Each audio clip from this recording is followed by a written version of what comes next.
all these like movies I have in my head, all these like movie scenes I'm influenced by, like the music I listen to. It's like, oh, I can actually just make it. I just need a camera. And 4 years later, I'm coming up on 19,000 subs. If someone had a camera, they just got their camera, how would you suggest they make their first dollar with a camera? 90% of the jobs I've gotten are from meeting people. That was 9 to 5, and then from 5 to 9, I would go and work on this feature film. But I actually got fired from that movie. All right, today we're about to do an interview with another creative. He's actually the person who inspired me to create this series, which is pretty cool. It's gonna be the third interview, and I'm excited for this one. Right now we're just kind of on a busy street, waiting for him. So we'll be doing the interview in a second. Nice to meet you. How you doing? Doing good. I'm Danny. To start off, I always ask, like, what's the background? How did you get started? What's your story? I've always really loved movies. I've always been very influenced with movies, like from Toy Story all the way to like, you know, the Truman Show growing up. Yeah, Truman Show. And when I got a little older, I actually wrote my first script, and it was for a Lego Star Wars stop motion. Okay, that's sick. I actually still have it, and I read back through it. I'm like, this is actually decent. It's kind of, there's plot and stuff. You know, being in middle school, I didn't have money or time to like really make it. So that was my first flop. First film and first flop. Later, I started getting back into making videos for YouTube in 2016. I started doing like Markiplier, PewDiePie kind of content. But it was around 2017 I stumbled across Casey Neistat.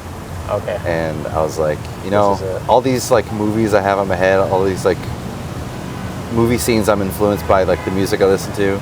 It's like, oh, I can actually just make it. I just need a camera. And 4 years later, I'm coming up on 19,000 subs. That's sick. So I've had a little bit of a journey as a creative. Yeah, definitely. Out of creatives starting right now, I wanted to ask a question to you specifically.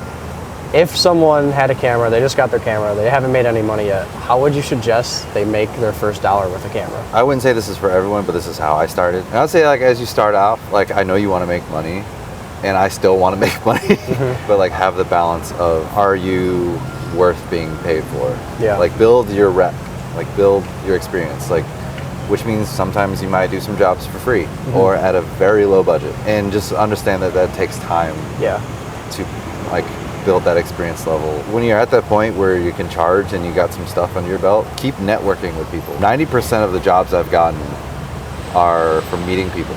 And word of mouth. Exactly. Yeah, and I agree with that because I work with a lot of smaller people. Like I mostly do social media myself.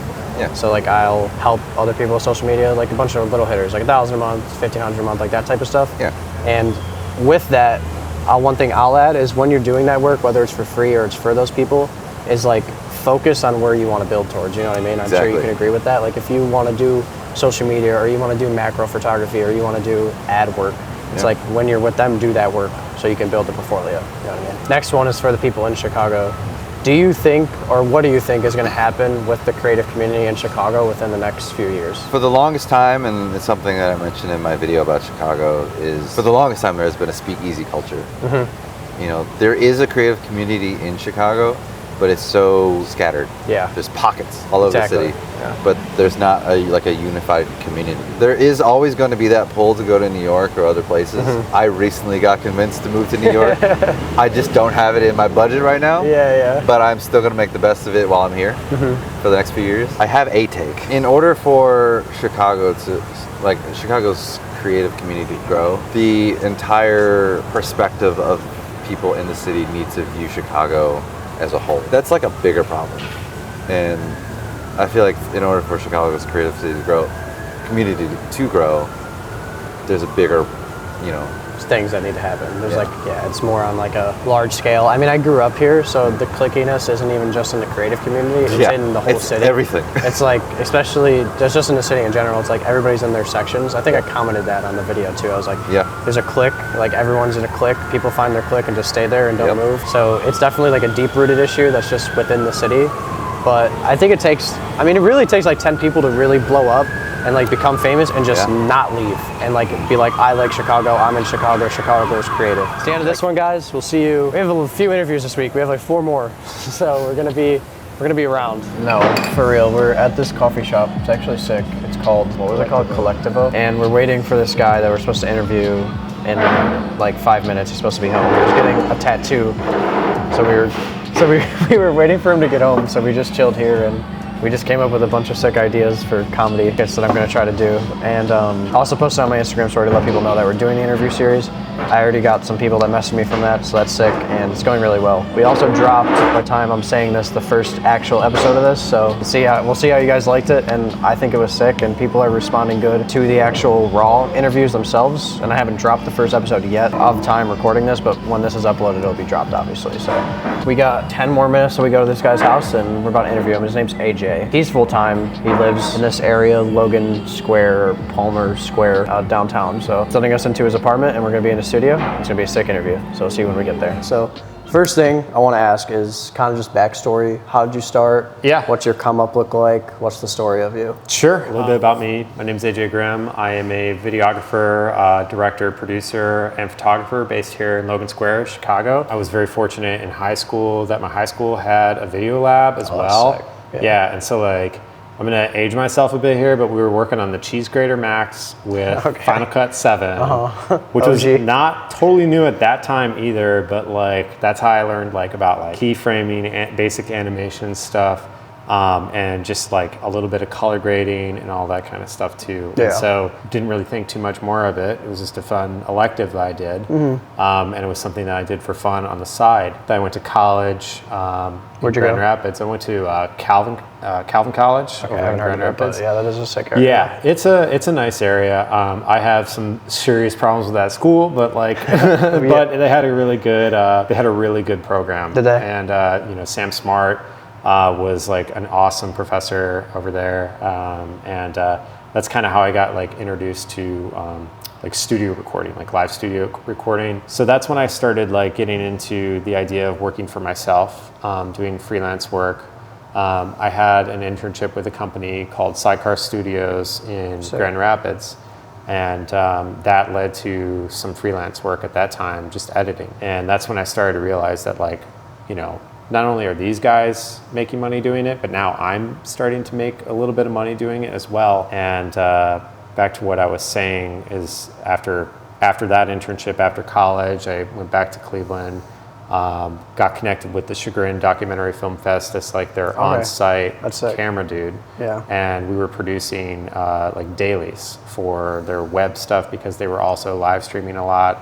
Got to meet like a lot of filmmakers there, a lot of documentary filmmakers that were all like from all over different parts of the world. And that was a really awesome experience because not only did I get to make those connections, but I also got to do, for the first time, what I do now is event video production is kind of my main thing. Which is sick. Yeah, that's a fun. Yeah, it's a fun area. Of video. And a lot of people don't know about it, honestly. And it's very fast paced, but when you're done, which is nice. Yeah. So it's like, yeah, I'll put in like really long days and nights editing because a lot of those events, it's like you shoot for the day, you turn in the deliverable that evening, or you're shooting and editing at the same time. And that got me introduced to this guy named Kerry Pryor who did the practical effects for the Phantasm movies. It was just really interesting to like get to know him a little bit more because he brought me on as his editor for a film that he was working on at that time. It's a cool opportunity. And yeah, and then I also got to work for the company that his dad started as like their in-house video production guy for a company called Tangent. That was kind of my first exposure into like B2B commercial work. So at that time, I was working on corporate job, basically learning how to do video production in like a solo sense, and you know, getting together with like team members, doing shoots, doing some product photography, even like 3D animation, because they would have like a CAD model that they would need to be displayed, and some of their pieces for like their investor stuff. So getting familiar with that, getting familiar with like working with C-suite folks, and that was 9 to 5, and then from 5 to 9, I would go and work on this feature film. Oh, that's sick. It was a lot of fun. It was a grind. Yeah. So that was a lot of fun. You know, and I just kind of realized that, you know, I really loved doing this. I was, for the first time in my life, like actually making some money for myself that I could like save and, you know, start to plan ahead. It's only fair I tell you this part of the story too, because I told the other guy, but I actually got fired from that movie. Oh, did you? Yeah, because there was a computer situation where like we had to like reformat the computer. So I did all the backups on the hard drives and stuff, and on external hard drives. Where this is going. I know. And then, you know, I check in the next day after hours, and you know, he's like looking for this After Effects project. He's like, "Where's the thing?" And I was like, "Well, did you check the hard drive backup that I made for you before we reformatted everything?" He's like, "Yeah, but I saved like the project files and all the assets in the downloads folder, which is a temporary folder in Windows." So that's they needed a scapegoat. I was some kid. And he was like, "Dude, I'm sorry. It's like it's either you or me, and like I'm the director." I'm like, I get it. So I mean, we were both working crazy hours, so it's like, you know, mistakes happen, but that was the final push I needed to like, okay, now I need to go somewhere, because I stayed around for that at that company for a little while, and then I was like, you know what, I'm gonna try something different. I went out to New York and I interviewed with some people, and you know, reached out to some folks, had a couple interviews in LA, but like there was something about Chicago that kept calling me, and so I just moved to Chicago. And while I had like some interviews that were still going on in those other cities, and it's funny, right when I finally got to Chicago is when CBS had reached back out to me. They were one of the companies I had like applied for, CBS in New York. And they were like, "All right, we'll have you in for an interview tomorrow. Are you available?" And I had just finished like unpacking my last box. I was like, "No, I can't do it anymore," because I was committed at that point. Yeah. So with that, I also want to piggyback off of that point. If someone, let's say it's like a beginner, not necessarily a beginner, but like they've had a camera, they're kind of novice of videography, photography, and they want to make their first money in that world, in the creative world. Yeah. What's your advice for that person? Find somebody that's running an event, for example, a film festival, and just like I did, you can go in and either work for super cheap or for free, because anything that you are starting to do that can make you a connection is what's going to pay off in the long run. So I would say if you don't have a portfolio, building that is huge, because it's not even the portfolio pieces that's getting you work. It's the connections that you're making while you're doing that. So if you know other creatives, like DM creators, find meetups, go on like a photo walk, or because there's a lot of video guys that do that too. Go to, you know, like any kind of networking thing where you can get in front of people and talk to them. That's like huge. Like what you're doing right now, like that's huge. Like that's going to pay off, because you're getting personally connected with these people. So I would say just work on your connections and just do good work, and it's going to keep paying. Okay, so this is I'm gonna shout out something else I'm also doing. I'm actually fortunate enough where I'm starting up a second business. Sick. And it's going to be connected with like tabletop gaming. And like D&D and all that stuff too, which is totally left field from what I do, but I'm trying to merge video production assets with it. So trying to set up a social club for people that will be right here in the city. That's sick. Yeah, so Enclave Social, which is what it's going to be called. So it's awesome. Yeah, so it'll be interesting. A little bit of two sides of the coin, a little bit of the worky stuff and some fun stuff that could be work. So that's what I'm working on. No, that's awesome. That's the coolest one we've heard so far. So I'm excited to hear that. I'm excited to see that come to life. All right. Yeah. Well, that's it. This was a great one. We have more interviews, I think, this week. So just watch out for that. And that's the end of this one. Peace. And we'll see you in the next one.